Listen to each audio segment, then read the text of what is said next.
기도는 하나님과 나누는 대화다. 에덴 동산에서 하나님은 사람과 더불어 거니셨다. 성경에서 누군가와 거닌다는 건 우정을 나눈다는 뜻이다. 함께 건노라면 서로 이야기를 나누게 마련인 까닭이다. 예수님의 이름과 성령님의 능력으로 드리는 기도는 태초에 하나님과 나누었던 더없이 소중한 경험, 즉 거리낌 없는 대화를 되살리는 일이다. 기도를 대화로 이해하는 데는 두 가지 방식이 있다. 우선 마음속에 주관적으로 들리는 하나님의 음성에 반응하는 것을 기도로 보는 방식이다. 이런 관점을 따르면 단순히 심리적인 현상이 아니라 내면에 들려주시는 하나님의 음성이라는 판단이 드는 직감이나 인상, 느낌 따위가 찾아오기를 가만히 앉아서 기다려야 한다. 반면에 하나님이 주로 성경을 통해 말씀하신다고 보는 또 다른 방식도 있다. 마르틴 루터의 경우에서 보듯 성경을 읽을 때마다 확신과 깨달음이 드는데 거기서 하나님의 음성을 듣는 것이다. 크리스천이 따라야 할 바른 방향은 후자 쪽이라는 얘기는 이미 이 책 초반부에서 나누었다. 사실 이 문제는 기독교적인 경건과 영성의 역사에 수없이 오르내려온 가장 근본적인 이슈 가운데 하나다. 특히 17세기 영국 청교도와 초기 퀘이커 교도들 사이에 벌어졌던 논쟁은 주요한 발화점이 되었다. 청교도들에게 성령님의 음성은 곧 성경 말씀을 의미했다. 다시 말해 성령님이 성경을 통해 말씀하신다는 논리다. 그러나 퀘이커 교도들은 생각이 달랐다. 성경이 하나님의 영감으로 기록되었다는 데는 이견이 없지만 성령님을 통해 주시는 새롭고 현재적인 내면의 계시를 구해야 한다고 주장했다.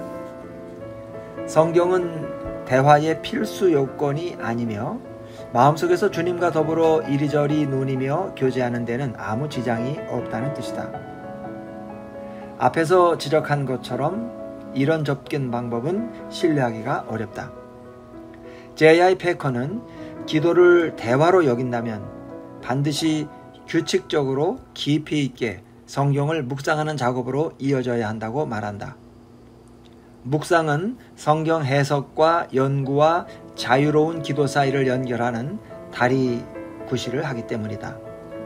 패커는 습관적으로 기도에 들어가기 전에 성경을 읽고 본문이 하나님에 대해 무엇을 알려주는지 깊이 생각하며 거기서 얻은 깨달음을 찬양으로 이어간다면서 하나님을 아는 일에 이만큼 중요한 도구도 없을 것이라고 덧붙였다. 기도는 찬양과 고백과 간구가 어우러진 상호작용. 주기도문은 찬양과 경배로 시작해서 필요를 채워주시기를 요청하고 죄를 고백하고 내면의 변화를 간구한 뒤에 베풀어 주신 은총은 물론이고 역경에 대해서까지 감사하는 쪽으로 넘어간다.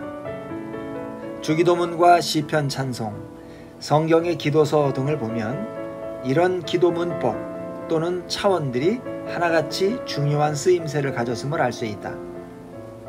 하지만 하나의 어느 기도 형식이 나머지보다 더 나은 건 아니다. 이 편은 수준이 낮아서 한 차원 높은 기도로 올라가는 준비 단계에 불과하다는 식으로 생각하면 안 된다. 오히려 이러한 기도 형식들은 서로가 서로에게 꼭 필요하다. 서로 영향을 미치고 자극을 준다. 하나님의 위대함에 눈을 뜨면 자신의 죄스러움을 새로이 실감하게 되는 법이다. 죄를 더 깊이 인식하고 회개하면 하나님의 은혜에 놀라고 감사하는 마음이 절로 솟는다. 더 많이 용서받으니가 더 많이 사랑하게 되어 있다.